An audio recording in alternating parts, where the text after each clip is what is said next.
Hola Guillaume, je suis au 7e Ricard. Une très bonne occasion de fêter cette 7e vidéo. Qu'en penses-tu? Euh, on va peut-être arrêter là, Teddy. Hein. Rappelle-toi que le Ricard est mauvais pour l'acidose.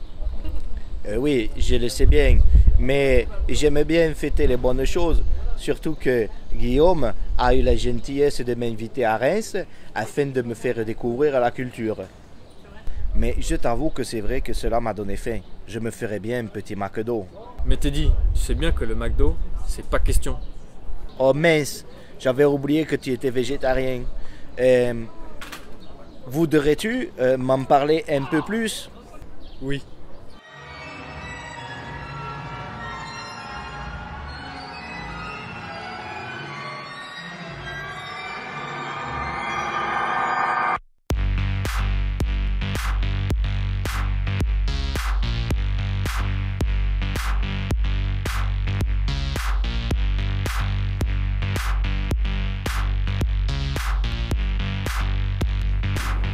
Salut Steady Boy, les rémistes qui se lèvent tôt et qui représentent le ghetto.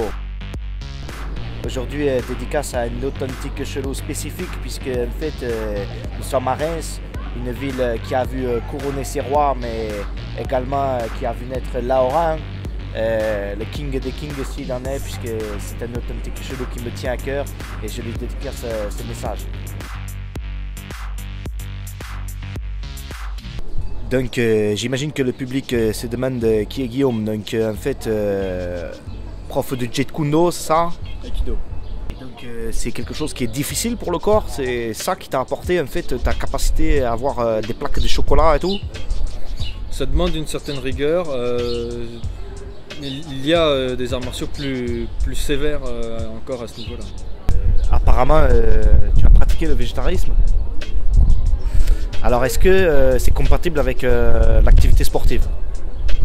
Oui, c'est compatible. Le fait est qu'il faut chercher dans son alimentation ce qui va être nécessaire au corps pour fonctionner. Qu'est-ce qui t'avait amené au végétarisme, toi?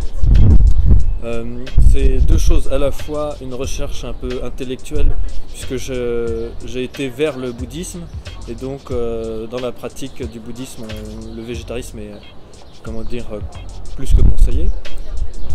Et à la fois dans la recherche du corps, puisque j'ai la maladie qu'on appelle le psoriasis, qui n'est pas très développée, mais pour essayer de lutter sans artifices synthétiques et médicaux, par uniquement la nourriture, ingérer la meilleure nourriture possible. Donc je t'entends dire, c'est conseillé en fait en tant que bouddhiste de faire un végétarisme, c'est-à-dire ne plus manger les petites poules et tout. Mais pourquoi faire? C'est-à-dire en dehors de ce que peut apporter au niveau du corps, ça a une autre fonction ou... L'idée dans le bouddhisme, c'est à la fois d'avoir l'énergie maximum pour pouvoir méditer et se développer spirituellement. Donc pour ça, manger quelque chose d'extrêmement lourd va plutôt nous endormir et éviter de nous élever. Et aussi, ce qui est important dans le bouddhisme, c'est la compassion, et dans ce cas-là, évidemment, la souffrance animale est prise en compte. Alors justement, on me parlait des souffrances des poulets, des vaches, des insectes peut-être, je sais pas. Et je me dis, moi dans Paname, je sais pas si tu reviens un peu sur Paris des fois, mais il y a des mecs, ils sont complètement starbés avec le végétalisme, ils deviennent ouf. Et je voulais savoir un peu ce que tu pensais des mecs voilà, qui mangent que des plantes, tout ça.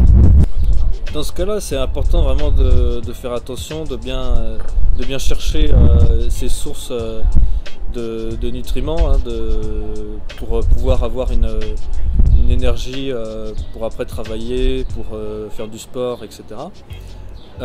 C'est quelque chose qui est faisable. Après, voilà, ça dépend aussi des objectifs de chacun. Moi, j'ai vu des mecs qui bouffent des cupcakes sans de trucs, sans œufs, sans farine animale ou je sais pas quoi. Je me dis, je sais pas, est-ce que le cupcake est meilleur pour la santé à proprement dit? Est-ce que le burger, que les végétaliens, est-ce que c'est bon? Je sais pas.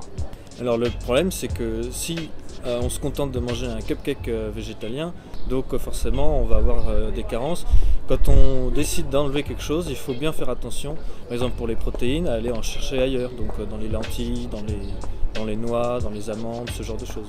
Si je comprends bien, on peut être une schlag bio en fait. J'approuve ce message, Teddy. Et justement, ça me permet de faire un pont.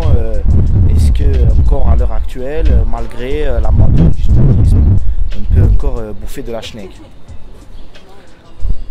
C'est le mot de la fin. Qu'est-ce que je réponds à ça? Bouffer de la schneck.